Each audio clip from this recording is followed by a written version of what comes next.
I want you to think to yourself for just a minute.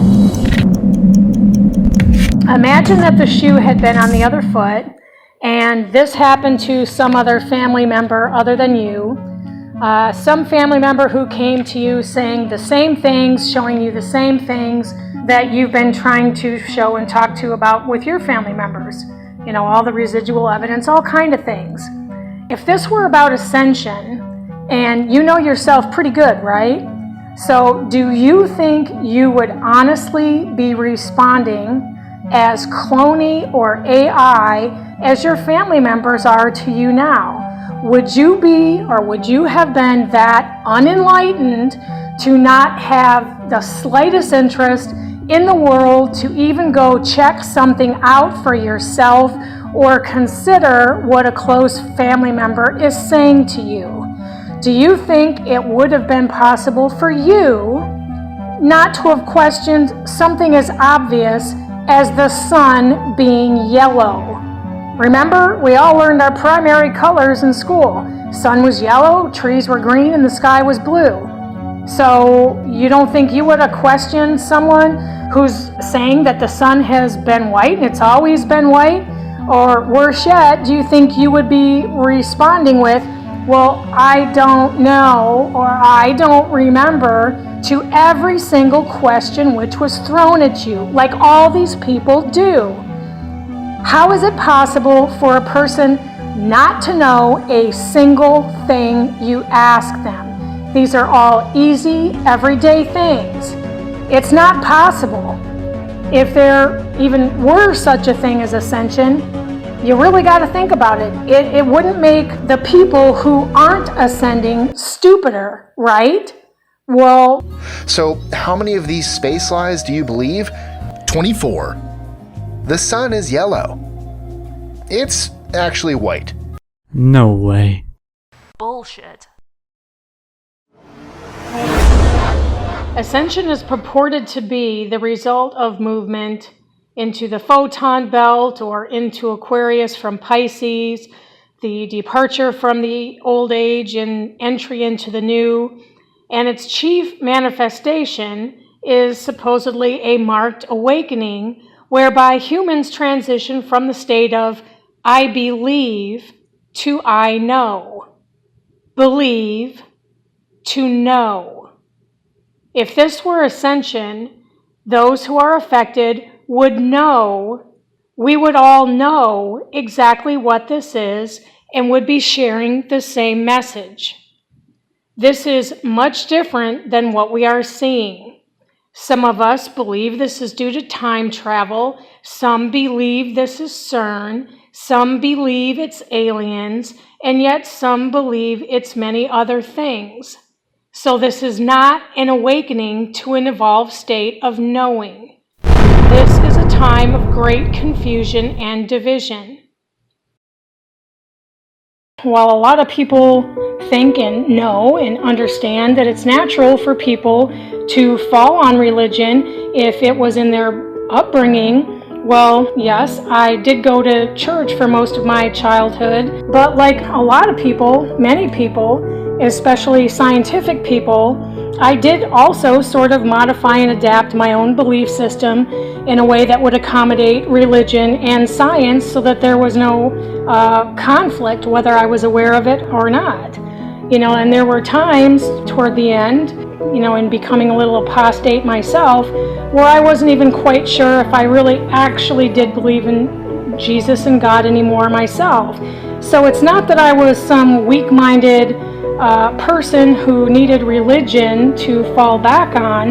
You know, I even had several friends that were other religions. So this is not about that I'm such a closed-minded person, that God was the only answer and the only explanation at all. This is about having turned down every path and every direction for every theory about what has caused this, to look for answers, and only finding all the answers in one place. Those of you who have been as deeply affected as I have certainly will know what I'm talking about when I tell you that I worked really hard to come up with and consider every single possibility that might explain what was happening. Scientific possibilities, spiritual possibilities, psychological possibilities, and things were so crazy in my reality that nothing was off the table for me. I will be the first to tell you that God, or the God theory, was not my first choice in looking for explanations for all the things that have been going on. In fact, God was not my second or third or fourth or fifth choice either. I mean, if this is a God and end day situation, well, I would have kind of found that pretty hard to believe because we haven't even had a nuclear bomb drop on us yet. I don't see mass populations checking out at Walmart getting chips in their hands or anything else that I would have envisioned the end days looking like. So I put the God theory aside and I researched every single theory I could find. Now, during that year, I tried to walk through a lot of the possibilities, and I gave serious and full consideration to every theory that is out there. I really did. But there are so many gaps and inconsistencies with most of the theories that they have to be dismissed if they don't answer every aspect or question you have or thing you observe or experience. If there is a truth to the source and reason for what's happening, then you can't patch pieces of false theories or incorrect theories together where one part might sound good and another part sounds reasonable, because you will never find the overall truth if you are combining pieces that are not derived from the truth. I hear a lot of talk going on out there that these changes are nothing new and have been taking place since the beginning of time. I might even say, okay, I can believe that. In fact, I do think it's probably likely that on an individual basis that this has happened to people throughout time, but not on the scale and the bizarre nature of what's been happening over the last 2 years. The changes which have happened throughout history, if they have, could not have been on the same scale and magnitude that they have been happening over the last 2 years. How do I know? Because they couldn't have. Societies and people would not have been able to function. If these things had always been happening, the things that are this huge and occurring on a global scale, don't kid yourself. Things that are that whacked don't require YouTube or internet to get out to people. People would have heard about this, and it would have been a phenomenon long before now.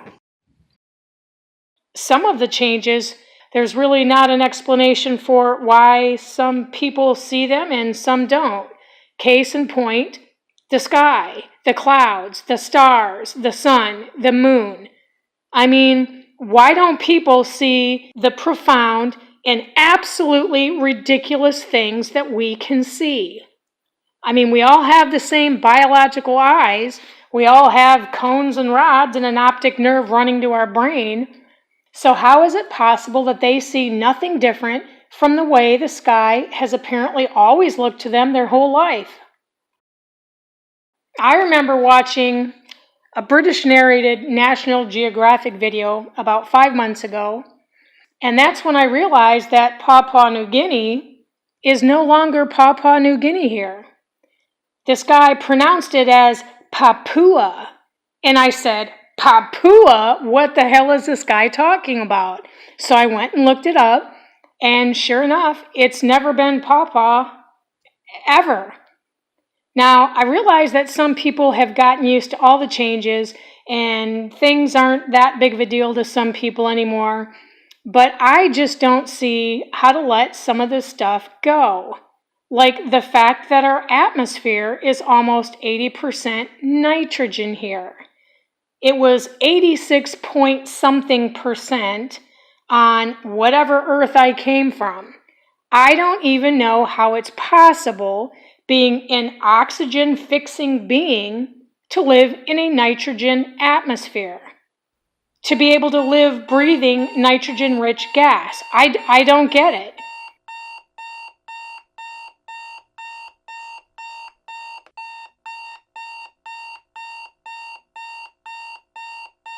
Yeah, I know there's all kind of retorts and replies that I've either gotten from people or that I've seen other people make on other videos who always remember it being nitrogen, and there are all kinds of explanations given when I research how they're getting around the things that I knew to be in conjunction with being in an oxygen environment. I mean, I knew a lot of divers, and I don't understand how it's possible that on my world, when they got just a little too much nitrogen, they would, with 100% certainty, get the bends, nitrogen narcosis. And now people can be breathing 80% nitrogen 24 hours a day and be walking around just fine. It's just not possible. And what's the argument we get? Well, how could it possibly have ever been an oxygen environment? Because, the oxygen is explosive, the whole world would have blew up. Just all kind of stuff, all kind of stories, all kind of everything. And it's also not possible that my daughter and I had a lot of the same scientific and chemistry education, and all the noble gases as they are now are the way she's always remembered them. But to me, Krypton being on the table of elements is a ridiculous joke. Freon was there, not Krypton. Krypton and kryptonite were in comic books. There were argon, xenon, neon, freon, radon, and now freon is a composite like fluoroalkane something. No. It absolutely was not wherever I came from. And I really don't even care anymore if anybody believes me or not. I honestly don't. Because I have found the answers to all the questions that I have come up with for myself, individually, for our group, for the world, so it doesn't bother me anymore at all. Now, I do remember back when all this crazy, impossible situation began, when I was beyond confused and scared and desperately trying to make sense of literally everything I was seeing and experiencing, and in utter shock at the absolute wall of Babel that was between me and my family members. Not only the wall of Babel that I couldn't even talk to them and that they couldn't hear me, but they were not even the same family members that I had. Yeah, you want to talk about scared? You want to talk about freaked out? You cannot imagine unless it happens to you. These people, different varying degrees for each one, were not better versions of themselves here either, especially my husband. Oh my gosh, it was absolutely hideous, horrible, undoable. And, nobody believed me. Nobody wanted to listen to me. Nobody wanted to talk to me. Nobody had any real respect for me. It was such a far cry picture from the family dynamics that I had had. And it was really, really tough to deal with anything. Now, I didn't think about it at the time because I didn't know anything about the Mandela effect yet, and there's always a story in history regarding all the changes, but it's pretty interesting that my husband, now ex-husband, he even has a son here that he didn't have before, popped up in 2012. But like I said, there's always a story, so nobody saw anything, nobody sees anything unusual.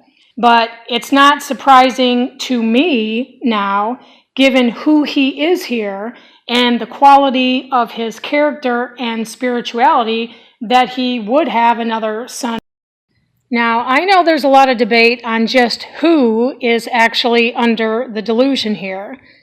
Most of us think it's all the unaffected people, and most of the unaffected people think it's all the affected people.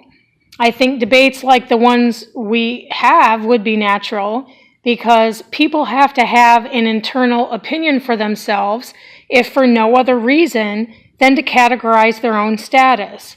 So many people, even people who are affected, believe we are on the same timeline or earth that we've always been on.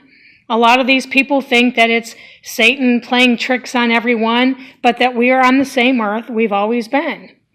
Now, I don't know about you, but I have spoken with enough people, unaffected people, face to face, people whom I've known for years, both closely and as acquaintances, who have provided feedback on specific memories which they hold as 100% absolute, no doubt, concrete truth, just like I do.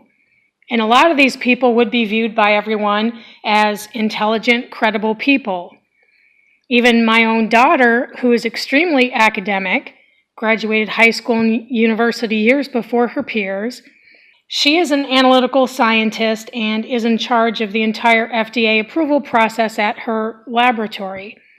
I do know that she isn't going to tell me something is 100% factual unless she knows it to be 100% fact.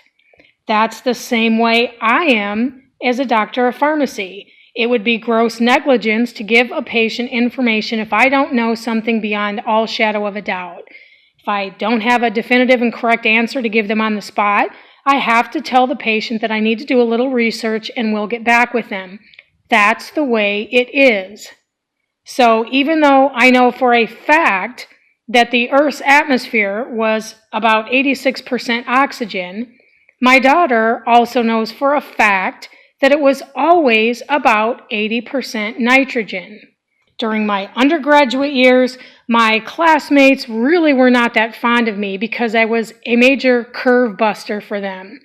And I know for a fact that we had only one amygdala in the center of our brain.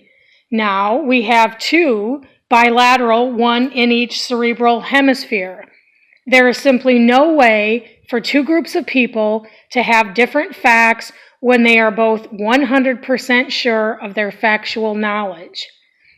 I also secretly questioned my partner at the pharmacy several months back. We finished graduate school the same year from different schools. He remembers the atmosphere always being nitrogen also, just like my daughter does. He also remembers being located about halfway out the Milky Way, while I remember being on the very outside edge, as Carl Sagan always put it, out in the boondocks.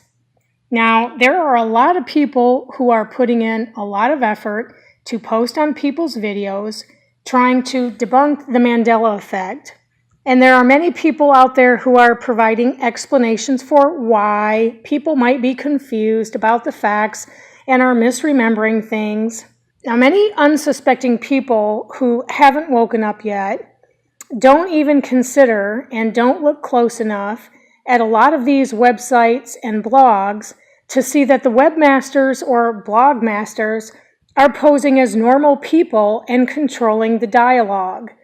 They make it appear that they are doing a casual inquiry and end up coming to the conclusion that the Mandela effect is all bunk, all for the purpose of leading their viewers and readers to adopt the same belief. It's called herd mentality.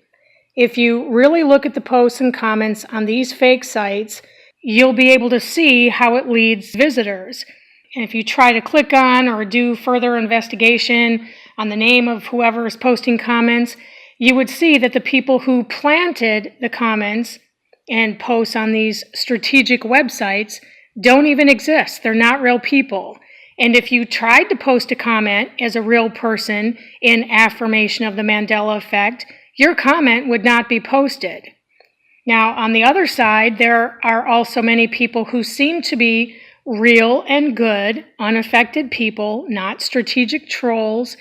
And many of these people are saying, well, it's the elite or Illuminati who have just exposed us to so many toxins, GMOs, energy waves, or whatever else to target us. And that's why we're remembering everything differently than everyone else here.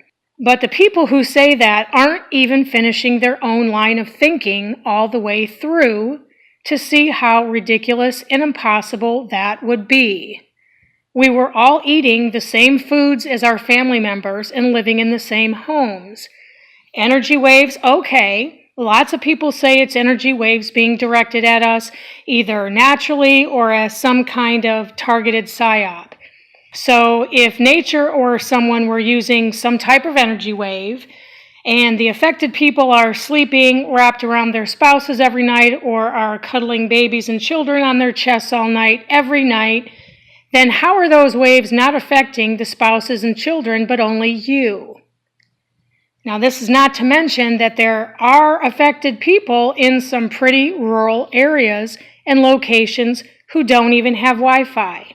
They don't have cell services, don't have a television, and some of these people don't even have electricity. They are totally off the grid. Yes, they use gas lamps and wood-burning stoves. They only use friends' computers to post comments when they go into town or the city to visit them. They see the videos, and when they go back, they post their comments. Now, the greatest absurdity to the energy wave PSYOP theory is that the people who put this theory out there don't even offer a reason why the elite would be doing this, and only doing this to certain people in the first place. Are people even thinking about how much money would have to be spent on that kind of technology to target all these people all over the world? And for what reason? Are the elite getting a benefit from people who remember logos differently? Are they turning affected people into patriotic militia members for their countries? No, quite the contrary. The elite would be the last source behind this. This thing has caused many people, even atheists, to wake up staring right in the face of God.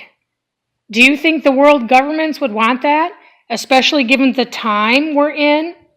Do you think the world elite would spend that budget it would take on something like that with everything that's going on in the world right now?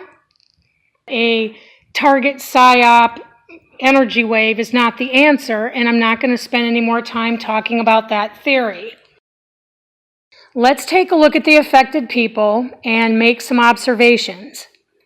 Most of the affected people I have seen on YouTube are those who claim outwardly or have provided a compelling insinuation that at one point or another they were once very trusting or even rather naive people of everything. Their governments, the media, agendas, and everything they've been told their whole lives. And now they're viewing the majority of everything as a vast interconnected network of conspiracies. These people who, as the majority, voiced that they had been at a place in their lives when something was initiated within them where they wanted to see and know the truth. They were tired of the lies, corruption, and unjust nature of this world, and they just wanted a better or real life as they know it should be. And these people made a conscious choice for truth.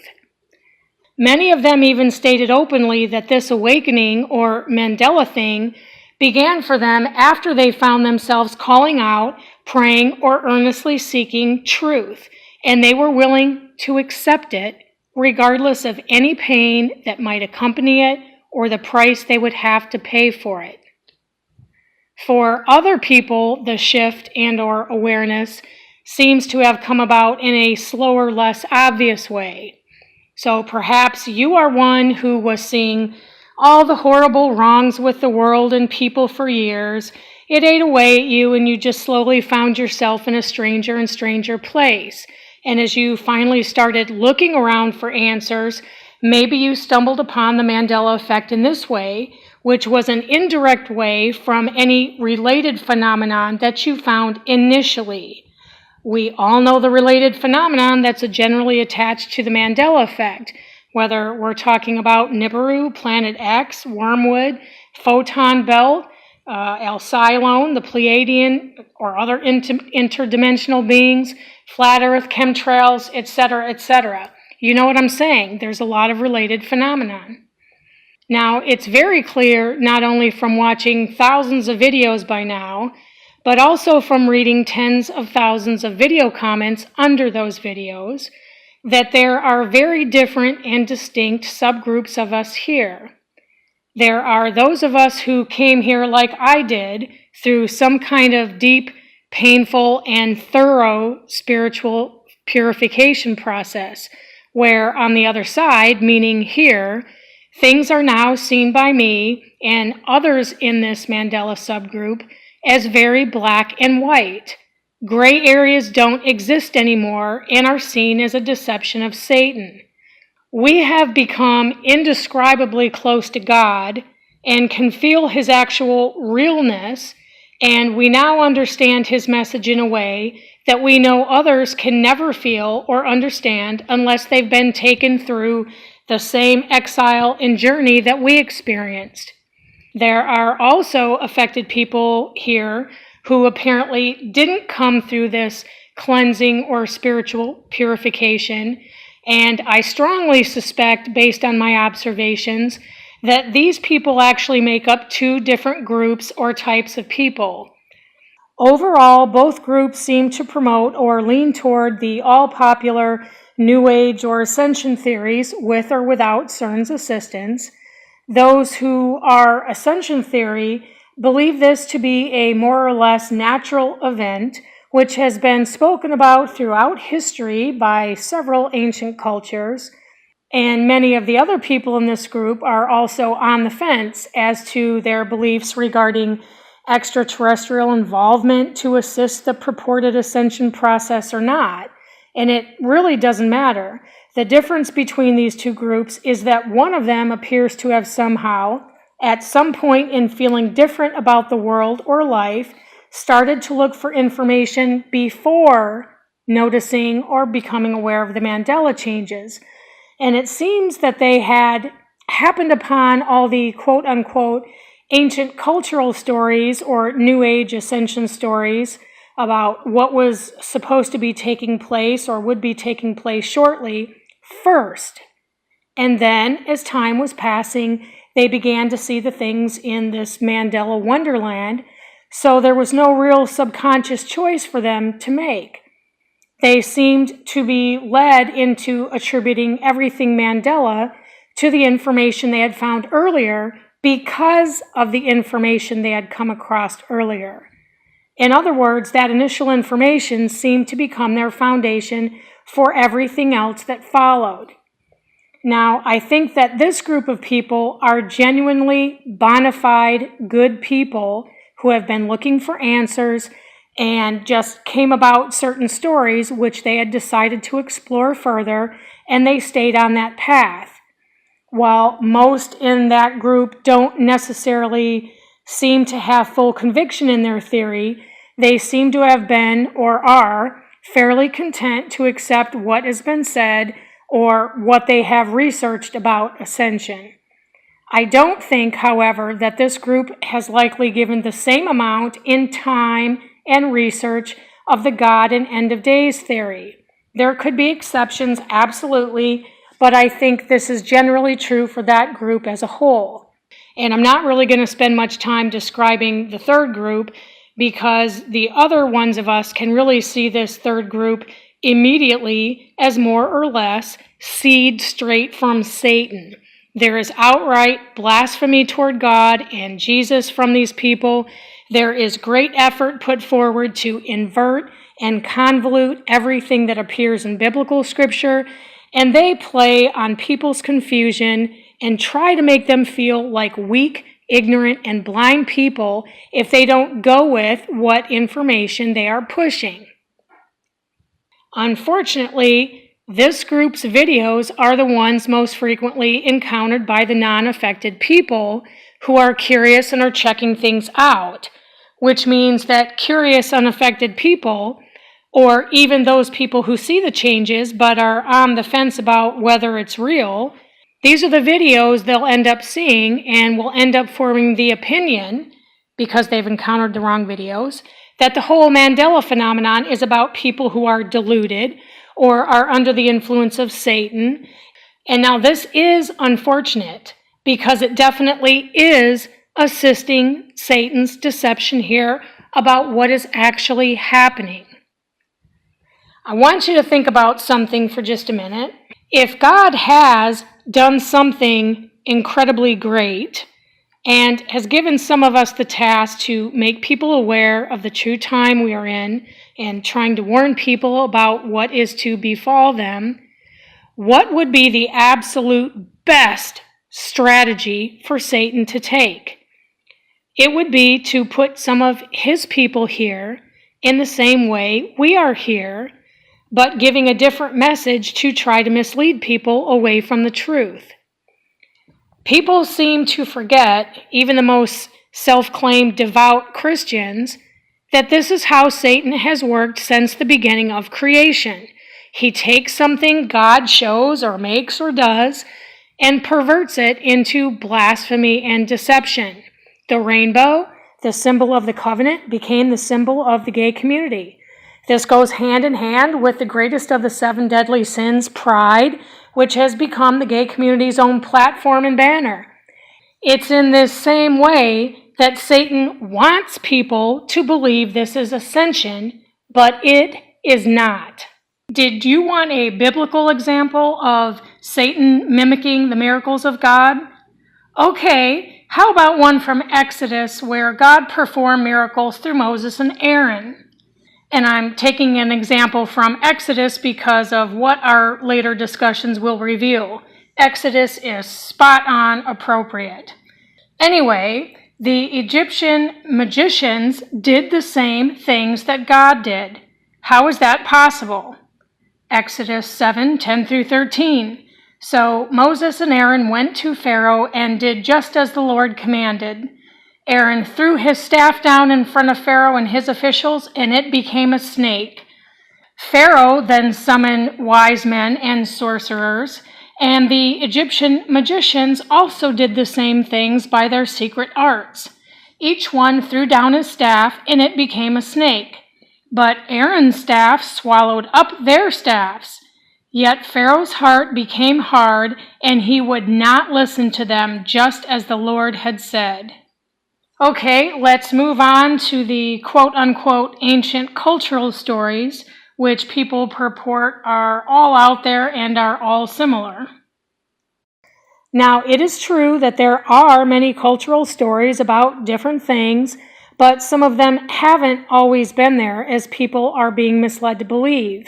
And many stories which have been there for a long time are not being evaluated and compared to the full factual historical account. For example, the whole Pleiadian Ascension story actually came out in 1991 from an article out of Australia's Nexus magazine, and things got twisted and added and blossomed from there.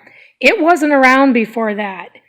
People not only need to consider the timing in which information became available, but when it really started to blossom, because it was roughly, in general terms, the same time period in which the Mandela effect changes came about. And there is a reason for this. A reason the Ascension stories weren't out there in the state of the current flourishing in decades previously. It's because we were not in the same time or age. There is a season for everything, whether it's in the physical realm or the spiritual realm. If we are talking physical seasons, people have no problem understanding that it wouldn't make sense for a farmer to seed and fertilize his field in the wintertime, but it does make sense to do it in the springtime. If we are talking spiritual seasons, you should be able to understand that it also wouldn't make much sense for Satan to seed and fertilize false doctrine and send out his false prophets when we are in the age of grace, because he knows he's not going to have the reach to deceive many people, as opposed to when we are in the end times, the very moment when God is calling every person to make a choice. And there are confused and vulnerable people everywhere looking for answers. How hard do you actually think it's going to be for Satan to deceive confused people? I mean, you know the nature of most people just like I do. When people wake up in Mandela land and nobody believes them, or they lose their families, their jobs, their health, or their sanity through this, people are going to be looking for answers anywhere and everywhere. And a lot of people will cling to just about anything that's told to them if it seems to address them or if it sounds like it holds the least bit of truth in a world that no longer has truth, right? That's pretty understandable. What's not understandable is that most of these people intuitively know to stay the hell away from Ouija boards and seances, yet here you see them allowing channeled spirits to tell them what the truth is, what to believe, and what to do. I mean, it seems pretty gullible to me that unless people don't believe in any spirits, good or bad, that you have to intuitively know that there are good ones and bad ones, one that tell the truth and ones that lie. But many people turn right around and somehow believe a channeled spirit talking about Ashtar and the Fifth Council of Light or the Galactic Federation. Many people in this condition honestly aren't equipped to think through this, because it truly is the most vulnerable time and position they will ever be in because of the times we are in and what God is doing. People don't realize the purpose in what God is doing and allowing through this, and they are listening to all these New Age videos, which, if they really paid close attention, they would realize they are nothing but regurgitated versions of videos which those people have watched on other channels, and then when they bit the apple and became deceived, they went out and put out their own videos. So the people who are viewing them are not only not checking out the information in those videos for themselves, but they're also not scrutinizing what is even being said to see if the messages make any real sense. If you've listened to any of these channeled Pleiadian Ascension photon belt videos, and I'm strongly suggesting that you don't for your own protection, but if you've really listened to them, you will know that they don't provide anything concrete or any verifiable information at all. For instance, when people have asked them about time frames for this or for that to happen, or what is even going to happen itself, what do they all say? They say that they can't really say because it's man himself who is the wild card in this whole situation. It's because man is known to be fickle and change his mind at the last minute, and because of this free will component involved. They can't really tell us anything at this time because there are probabilities of outcomes. Really? Wow. And this is who you believe Source Creator is? The all-powerful beings who rule the universe and are here to awaken you, and they can't tell you jack shit about anything? That doesn't sound like an all-knowing, all-powerful God to me, and it shouldn't to you. If they can't tell you anything concrete or verifiable, then why are you believing, much less listening to them at all? The truth is, there is a theory which does provide all the answers and information about what's going on. I'm talking every answer to every question that I know has arisen in each of us who have been affected, no matter how strange the detail or experience has been for us. But most people, the overwhelming majority, will never find this master resource of answers because it's in a place they have reserved as a very last backup option of places where to look. And this is if a person ever becomes willing to look at it at all. So what is this phenomenon? Is it a foretold time of ascension and that time is now? Or have the changes always been happening, meaning there was no foretold time, which would coincide with what's happening now? You can't have it both ways. Why does it not seem coincidental in the least to people that this foretold time of ascension, if that's what you believe it is, runs exactly concurrent with the unfolding of biblical prophecy that we are seeing? Let's look at both ends of the spectrum. At its most basic fundamental level in its quote-unquote teaching, what is the overall recurring message of Ascension? It's that you are your own co-creator or God. It's the law of attraction where you can manifest money, fame, popularity, and whatever else you want. People are being so misled by these videos because they throw the word love in all over the place and in their messages. Is the manifestation of wealth and popularity love? Are you loving people by becoming famous and flying around in private jets and Maseratis? That is Satan's version of love. It is self-love, and this is the one abomination that the fallen angels know will damn human souls for eternity. Does the Ascension description of love sound like the love that Jesus illustrated for us, feeding the hungry, sheltering the homeless, or lightening the burden of anyone when the opportunity arises? Absolutely not. Sure, they also occasionally mention the word creator or source creator or God, but again, pay attention. We even have the phrase, "In God we trust," right on our own currency, but how many of you are now realizing it's probably not the same God of Abraham, Isaac, and Jacob that the Illuminati are referring to? So why do people believe that when aliens or channeled spirits say the word creator or God, that they are referring to the God of the Bible, especially when their light and love message is that you are your own God? Pretty much everyone would agree that God is light and love, but if it's not made clear that they are referring to the God of Abraham, Isaac, and Jacob, then they are referring to the little g God who masquerades as the God of light and love.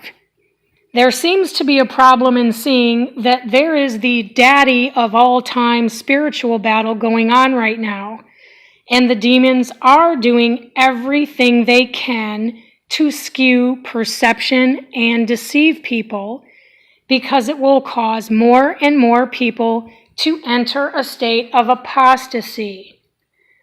What does the Bible say is the key indicator of the end days? Apostasy.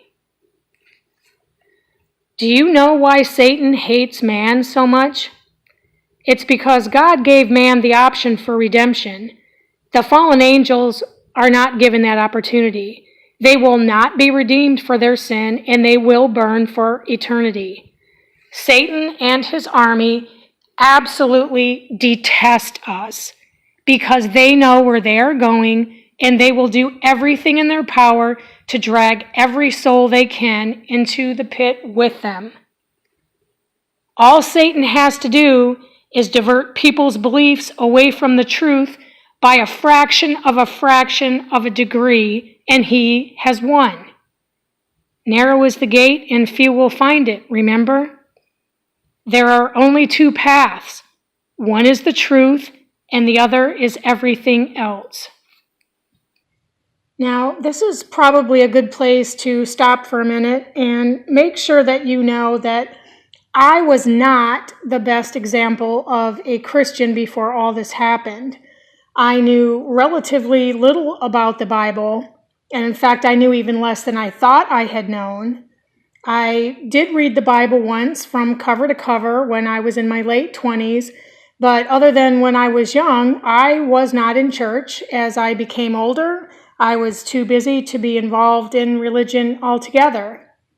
So don't think that all the things I'm telling you in my videos are coming from somebody who was a really good, true Christian who knew the Bible inside and out and walked the life of Christ my whole life, because I wasn't. Becoming a professional, gaining education, and my work life had always come before my family.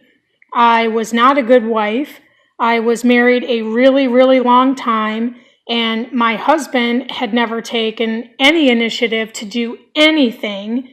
He had always opted for the lazy and easy way out of everything. And after a while, I got pretty tired of a lot of things to do with him. And now, even though I can say I had reasons, I committed sin by going outside my marriage to look for emotional and intellectual fulfillment. Here, meaning the other side of here, I understand that no matter what the reason anybody would give, sin is sin and it's wrong in any and every circumstance, period. The thing is that I know in whatever happened to me during that exile and in coming here, that even though it was a very painful time, that my sins have also been removed or pardoned and made completely white. I realize that unless this happened to you too, you aren't going to understand what I'm talking about, but I know some of you will know exactly what I mean.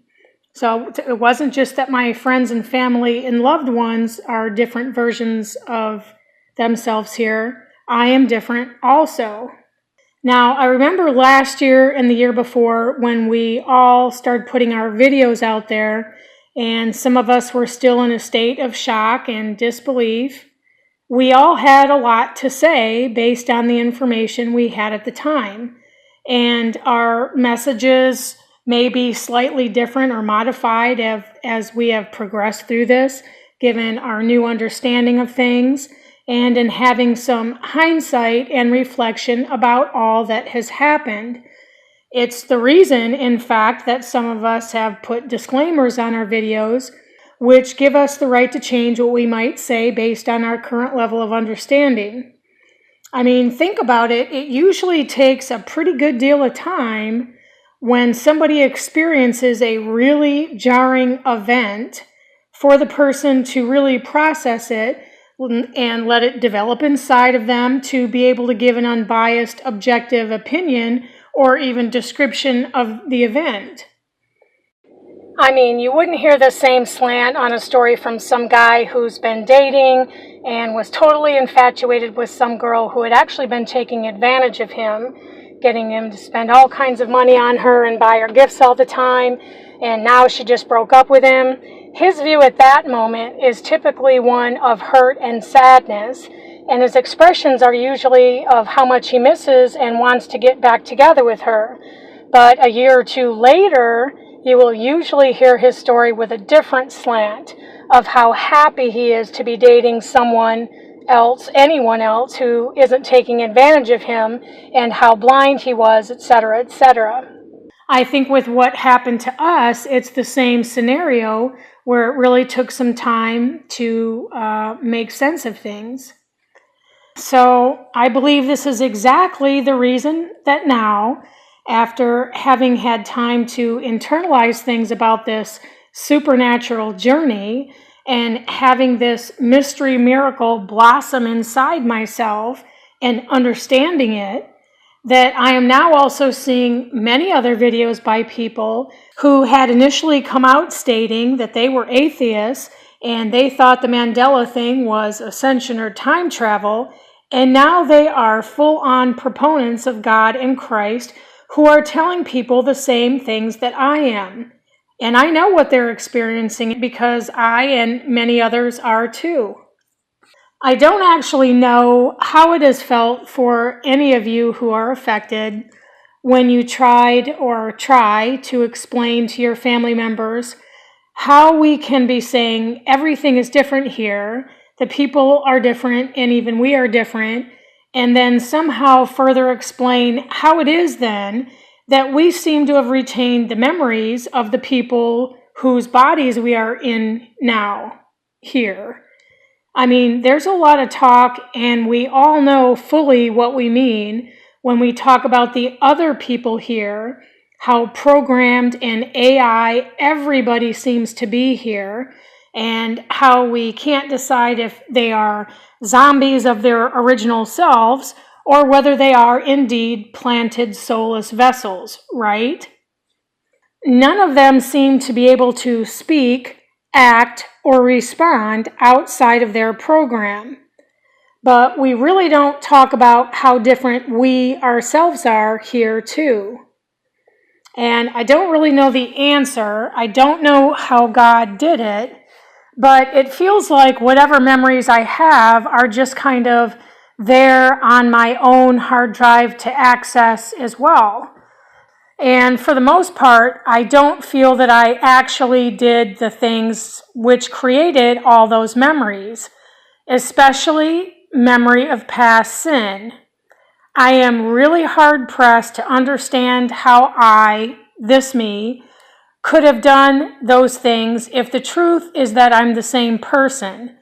I mean, I'm just being honest here, but there is no way at all that me, would have been capable of those sins. And I don't mean like it's even a choice. I mean like there is nothing in me which can desire or be tempted in sin anymore. All I want is righteousness and goodness, and not even just for myself, but for everybody. And when I say everybody, I actually mean everybody. After the night that spirit came and touched my forehead, and I knew that something had happened to me, although I didn't know what yet, it wasn't just that then I felt pure and redeemed or had experienced that incredible feeling of peace. There were other things that came with it too. Just as I had been confronted with the stinging awareness of my past sins, there were other things that had come to my awareness which were in error before this as well. Things in terms of my thinking or attitudes. For example, even though I had always believed that I was the least racially biased person in the world, I found that although I was close, I hadn't been exactly where I thought I was, but I could only see it when that flaw in me was corrected. And I do feel now full and genuine love for everyone. And this actually leads me to an unrelated point that I want to just mention. There are a lot of people right now which primarily belong to one ethnic group who are besieging YouTube with videos right now on who they think the true Esau is. And they are preaching this to their people and instilling a false entitlement and hatred toward white people. They are telling people the scriptures are talking about them as the oppressed who are talked about in scriptures, who will be freed soon. And I'm just telling you that they are gathering themselves together in that false spirit to one day let loose in utter destruction of everyone around them. Now, this makes me feel bad because I know they've already had a tough time, and this is going to just be one more stumbling block for those of them who don't truly know and love God. If they read the Bible closely instead of just listening to people, they would know that the spirit of Esau is going to have its time in a great slaughter, and that even Satan isn't going to stop them because they are doing his work. But then afterwards, those people are all going to be slain by God. Here is how to know if you are right or wrong. If you feel hatred and not unconditional love toward people, you are following the wrong spirit. If you are following the wrong spirit, you are not walking in the life of Christ, and it's not going to be a good outcome for you. So if any of you who are making those videos happen to be watching this, please get this information to the people.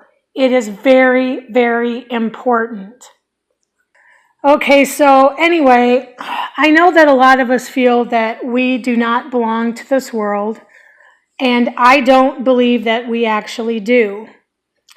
And I used to wonder when I was walking through all the theories and possibilities of what happened, whether it's just that we had chosen to come out of the world like we were called to do, and we answered the call, and then that purification process we went through just made everything and everybody seem so different to us, or whether we were, in fact, on another timeline or parallel reality. Yep, I'm sure that many of us shared a lot of similar thoughts. Did a rapture occur and we were left behind? If so, what's going to happen, or where do I go from here? Or did I get taken from my earth because I was an unrepentant sinner and now I'm on some second chance earth? And if so, what about my perceptions of the people here? They don't seem to be the same quality or as spiritually driven as I had remembered them, or don't seem to be spiritually aware at all. And just as all of us have reported, I'm pretty sick and disgusted of the empty, shallow, and meaningless conversations here. Almost all of the people I used to talk to aren't capable, period, of having real discussions about important things here. They're not interested and they don't even see it. Yeah, I know that none of us are fun to these people anymore. Nobody wants to be around people who are serious all the time. But you know as well as I do, if they had the veil ripped away from their eyes too, we know they would quickly leave the games and frivolity of this world and get serious about what's important themselves. Now, I can't blame them because nobody can believe anybody about anything unless it happens to them. But just damn, what a disappointment. How can people believe this is Ascension when we continue to see horrible things happening here? Is it because people are being selfish and manifesting things for themselves and not improving the condition of the world? If that's what you think, then that's contrary to the definition of Ascension, where people would presumably be enlightened, less selfish, and more caring of the world and others around them. So this isn't Ascension.